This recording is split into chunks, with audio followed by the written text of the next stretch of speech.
Hey everyone, it's me Gavin Vengeance, and welcome back to the channel. Today I want to talk to you guys about my first impressions of Snowbreak Containment Zone, an upcoming anime-style third-person shooter game by Seasun Games that I was fortunate enough to try out recently in its closed beta. So first, let's talk about the story. Snowbreak Containment Zone takes place in a dystopian future where Earth has been ravaged by an unknown threat known as Titans. You play as a main character who awakens suddenly in an escape pod being deployed from a nearby space station headed towards Earth and are taken in for interrogation by a group known as Yggdrasil Enterprises. You soon learn that you've been in cryostasis for the last 3 years following the first arrival of the Titans, an event referred to as the First Descent. The main character only recalls that prior to the First Descent, they spent all their hard-earned savings on tickets to the Valkyrie game finals, so they could cheer on the battle idols alongside their beloved sister, whose whereabouts are currently unknown as both of you were presumed dead following a beam of light that appeared in the middle of the stadium. You're then given an ultimatum to join Yggdrasil Enterprises willingly for company research, and they will help you find your sister in return, or be registered as a high-risk research asset, giving up any and all legal rights. Left with little choice, you decide to go along with Yggdrasil Enterprises' request, which results in you meeting various members of the Heimdall Force, a special combat unit that is designated with taking down the Titan threat. Now, the first of these characters that you end up meeting is a character known as Life Besla, who's very familiar to the main character, as she happens to be one of the competitors in the Valkyrie Games final. Now, this character is also known as Wednesday, and she dons a special uniform known as a manifestation. Now, these manifestations, if you guys are familiar with games like Honkai Impact 3rd, are very similar to different battle suits, so be expecting to gather a lot of these whenever you're pulling for new characters. Which brings me to my next point, which is the gameplay. Now, the gameplay, as I previously stated, for Snowbreak Containment Zone is third-person shooting. Now, this is very unique because this game is actually a gacha game, and you don't normally see this kind of playstyle for gacha games, but I will say that if you are familiar with games like Punishing Gray Raven or Honkai Impact 3rd, you will feel very much at home with this game because it kind of operates in a lot of different similar manners. So you end up spending things like stamina in order to progress throughout the main story and to take on other missions that you may be able to just go and harvest materials to level up your characters or the weapons, so on and so forth. You pretty much use stamina for everything. That is your resource here. So again, if you're not a fan of stamina systems, then you'll probably be a little bit deterred by this point, but that is how it operates. Now, this game is separated into multiple different modes, first of which being the main story mode, and now each and every single one of the missions within the main story mode is separated into 2 different categories, the first of which being the actual story content, which is represented by this record looking icon. These just pretty much have you having conversations among the characters, usually indicated by different character portraits, and then you have the dialogue box down bottom. Again, very similar to something like Honkai Impact 3rd. Lots of dialogue to read through here. Now, the majority of the dialogue, from what I've seen, isn't fully voiced, and usually sometimes you'll get the random grunt from each and every single character to indicate their mood whenever they're actually starting their dialogue line. Not really a whole lot of voice acting per se, but a lot of the actual cutscenes that are showed off seem to be fully voiced. So again, I'm not sure if that's something that's going to change upon the actual full release of the game. I'm highly expecting it to stay the same as it is right now. So again, you're not going to have a whole lot of voice dialogue when you're reading through a lot of these story missions. And the other category are combat missions. Now, these are indicated just by a rectangle with the name of the mission, and usually has 3 different dots just above it.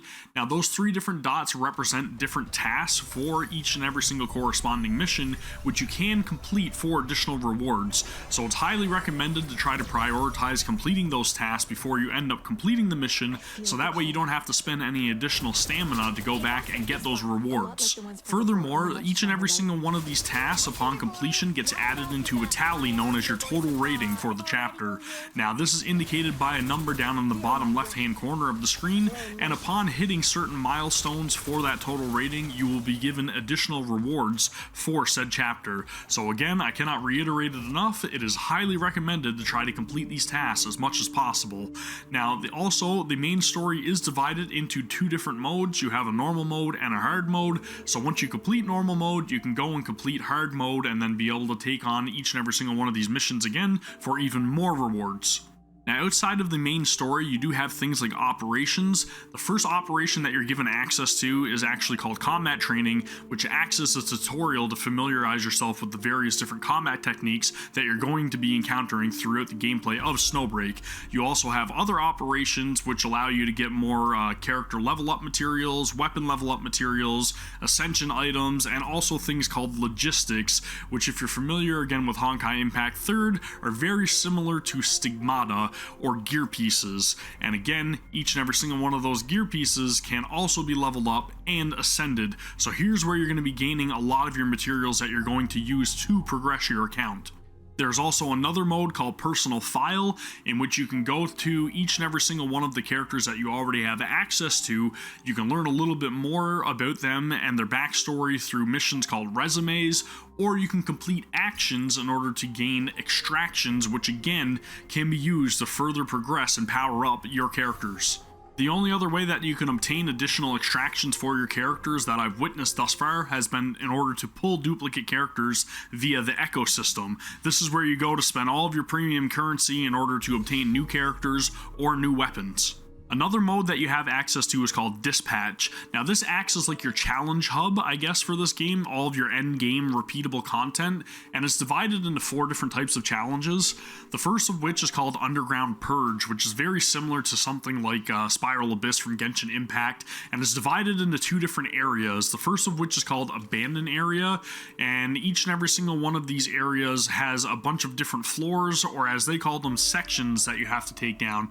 Now, depending on how well you do in each and every single one of these sections, you will be given a reward based upon your grading at the end of that section.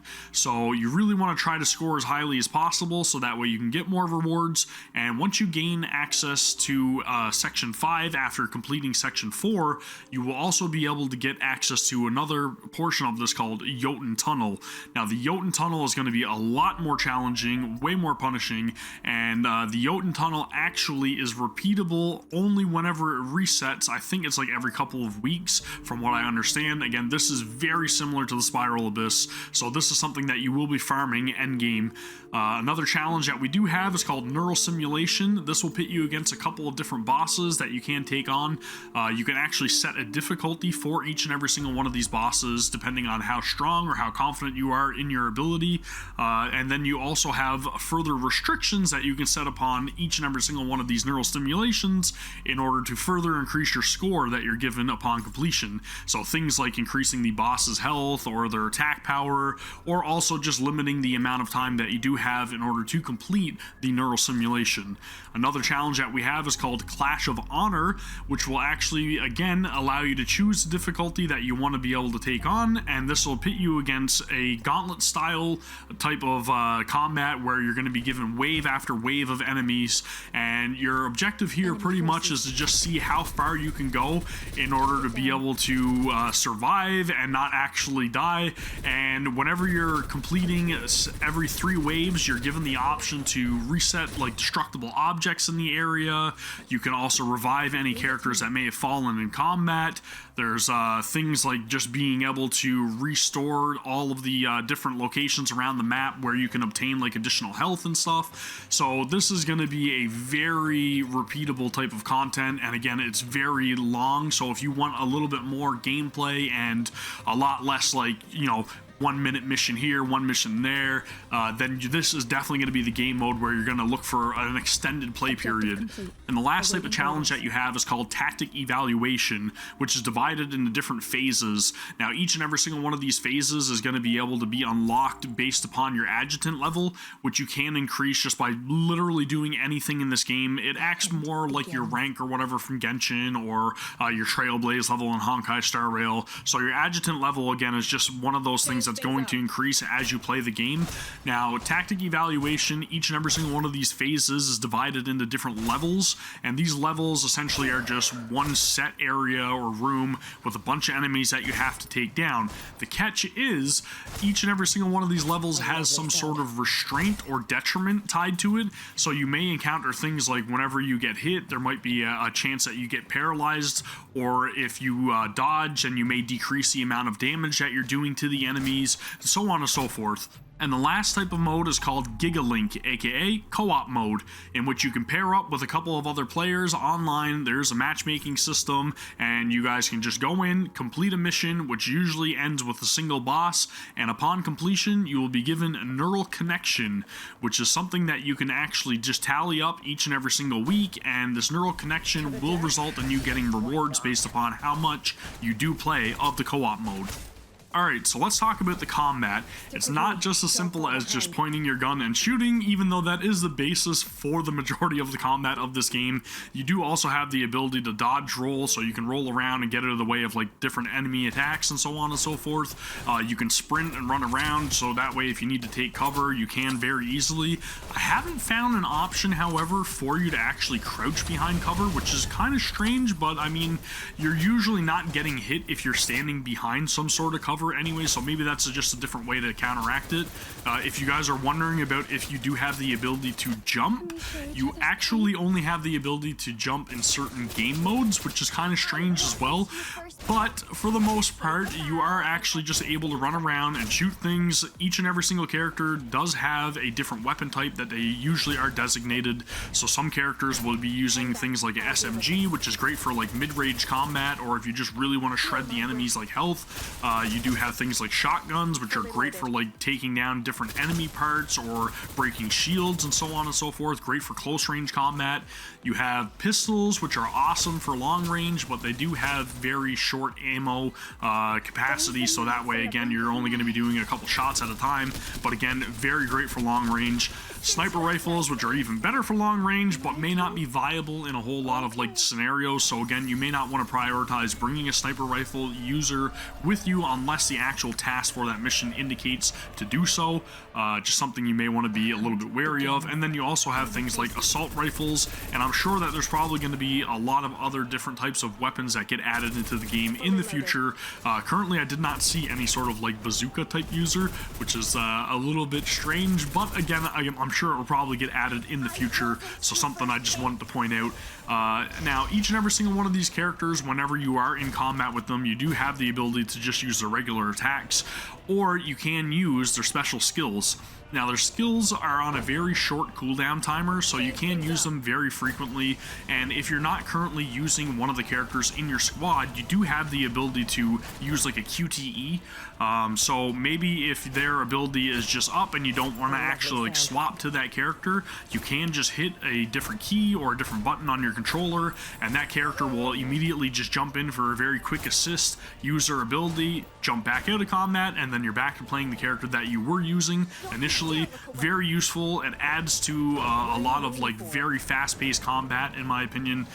You also do have the ability to swap out in real time to your different characters, just in case again you need to like switch it up. Like maybe you have a character that's getting close up in your face, you want to swap over to somebody that uses shotgun to take them down really quickly. You can do that on the fly. It's very seamless. Just one of the number keys on your keyboard, or if you're playing on controller, you just hit one of your shoulder buttons or one of the D-pad buttons, whatever you have it set to, and they'll just immediately jump in, and then you can start using that character. They also have an ultimate ability that you will build up whenever you accumulate enough energy, and the ults are very awesome. I think the animations look incredible for them, and they are super useful, but again, you want to pay attention to what type of character you are using, because those ults usually do correspond. If they are somebody that's a short range character, more than likely the ult will be short range, and this is one of the scenarios again where maybe you do want to bring a sniper rifle wielder with you if they are like a healer, because maybe you can use their ability, pop up a healing field, stand in that, and then that way you're healing as you're being able to do some damage as a short range character. Again, this just is really a great overall combat system in my opinion. So next, let's talk about the audio really quickly in the game. So the first thing that I want to mention is that like the music sounds really well composed for a lot of the tracks that I have heard so far. A lot of the tracks that play whenever you're like experiencing a cutscene cutscene and everything. Sometimes they'll have vocals and they're really like bombastic and they get you extremely hyped up for the upcoming missions. You also have just like somber tracks playing in the background when a couple of characters are speaking, and again, it just really adds to that overall like ambiance of the game. And I don't know, man, it's really well composed in terms of like character voiceovers and everything. I've tried the game with all of the different types of vocals that we do have currently. We have voice casts in Japanese, Chinese, and in English, and all of the voice cast sounds really well fitted for each and every single character. I've got to say they've done a stellar job with the casting so far, so hopefully that continues going forth. And then also the sound effects. Each and every single one of the guns sounds great, especially, you know, the power of the shotgun and everything. You're going to hear that replicated in that sound effect. You also have things like, you know, puddles splashing underneath your feet whenever you're running around and stuff. There's a lot of attention to detail when it comes to the audio in this game, and again, I think they did a great job so far. The one gripe that I do have with the audio currently, and maybe it's just in my own experience, but it's just the fact that there's a lack of spatial audio from what I can tell. So say if there's an enemy above you on like a platform, you don't really hear those footsteps above you, at least not in my own experience. So maybe that's something that will get addressed in the final release of the game, but currently from what I could tell, there is no support for spatial audio. Now lastly, I just want to talk about how the experience of Snowbreak Containment Zone felt on PC versus mobile, because I did play on both devices through the closed beta. Now, so let's start off by talking about a PC, because that is my preferred method of play. Happy to report, playing with mouse and keys feels like playing with mouse and keys on any other shooter game that I've ever played on PC. It's very accurate. It just feels natural, man. There's literally no adjustments that need to be made here. It just feels really great. All of the different keybinds that they already had set up by default, everything just feels so natural. It's perfect. I did try to play it with Bluetooth controller again, and I was very surprised. I literally just picked up my PS5 DualSense and immediately connected it through Bluetooth. As soon as I moved the analog sticks, the controller kicked in. I was able to play with gamepad, no problems. There is aim assist if you guys are worried about your accuracy. I will say, however, that I wish that there was a slider to increase the amount of aim assist that you're given, because I don't really find that it kicks in a whole lot when you're using like certain different weapons. And again, maybe that's something that will be adjusted with the final release of the game, but currently I just wish that there was an added like slider for the aim assist amount. Also, the sensitivity when it comes to like controlling your camera with controller, the right analog stick, sometimes whenever you have it on like the low setting for like aiming down sights, it gets a little bit sluggish, like it's almost a little too low, and I kind of wish that there were sliders there instead of like just the three different options that they do have, which are currently low sensitivity, medium, and high. And again, the high sensitivity feels very touchy, so it's kind of like you really have to play around with it and try to dial it in. So again, maybe that's something that they can implement, some kind of quality of life update or something at some point. That would be a godsend. Now let's talk about mobile, because I know a lot of you guys are probably playing most of your gacha games on mobile, and you're maybe a little bit worried about how a shooter game is going to handle on mobile as well. So I will say that I tried it out initially on like the lowest settings I possibly could, because I'm using a little bit of a dated device. I'm using a Sony Xperia XZ2, which I believe has a Snapdragon 845, possibly 865. I'm not sure. I'd have to look it up. But I will say that it performed surprisingly well. Like, I initially tried it low settings, 30 FPS, which is what you're seeing in the recording, and it does run really damn good. I eventually did bump it up to 60 FPS high settings, and to my surprise, it still handled very well. I would say it's probably averaging like 45, 50 FPS on average with my device. So if you guys are using something that's like current gen, like Samsung Galaxy, I'm sure it would handle perfectly, or an iPhone. Something more recent, by far, you will have no troubles running this game. Also, again, to my surprise, I was actually able to play on mobile with a Bluetooth controller. So I connected my DualSense 5 again to Bluetooth on my phone, and I was able to just pick it up and play with controller, and it felt natural. And I couldn't believe it, because the majority of the gacha games that I have played recently have zero controller support on mobile. So if you guys are wondering about like using something like a Backbone or whatever, I'm sure it would work. Any sort of like Bluetooth controller should be able to connect to Snowbreak, and you should be able to just play it no problem. All you have to do if you are deciding to play with gamepad, in my opinion, on mobile, is you may have to go in and disable some accessibility options, because for touch controls, they do have the option there that if you just want to highlight an enemy with like your crosshairs, it will automatically fire your gun and stuff. So you may want to just disable a couple of these accessibility features if you are deciding to play with gamepad. But again, if you are worried about playing with only touch controls and you have access to a Bluetooth controller, then that option's there, man. It makes playing this game very comfortable on mobile, and that's probably how I'm going to end up playing it whenever I'm out and on the go. So overall, my first impressions with Snowbreak Containment Zone thus far, it's fantastic. I honestly can't wait for this game to release. It feels surprisingly polished for this point in the game's development. There's currently only like 8 chapters available to play through, but I will say that like there's already a large amount of content for you to go in and experience with this game. I'm not sure when the release date is going to be, or if we're going to get an announcement for a release date at any time in the near future, or whether or not the game is eventually going to end up on console or something. But overall, my first impressions, very solid. I am very much surprised with this game, and honestly, it will be on my radar and continue to be on my radar until it releases. And when it releases, I'll probably end up playing this game way more than I've been playing any other gacha game, because it just feels so damn good. So hats off to the team. You guys are doing an incredible job, and honestly, I just can't wait to play more Snowbreak. Thank you guys very much for watching. If you guys have watched this much, and hopefully I was able to provide you with some sort of information or answer some questions that you may have in regards to Snowbreak, or maybe even just pique your interest if you guys haven't even heard about the game and you guys are only just watching this video now. Honestly, I could not recommend this game anymore. It is fantastic. So hopefully we do get to see an official release or an announcement for a release date at some point in the near future, so stay tuned for that.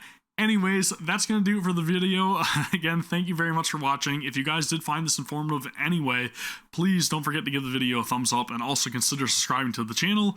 That is going to do it for me. Thank you all for watching. I appreciate it very much. Take care, and I'll see you all for the next one. Peace.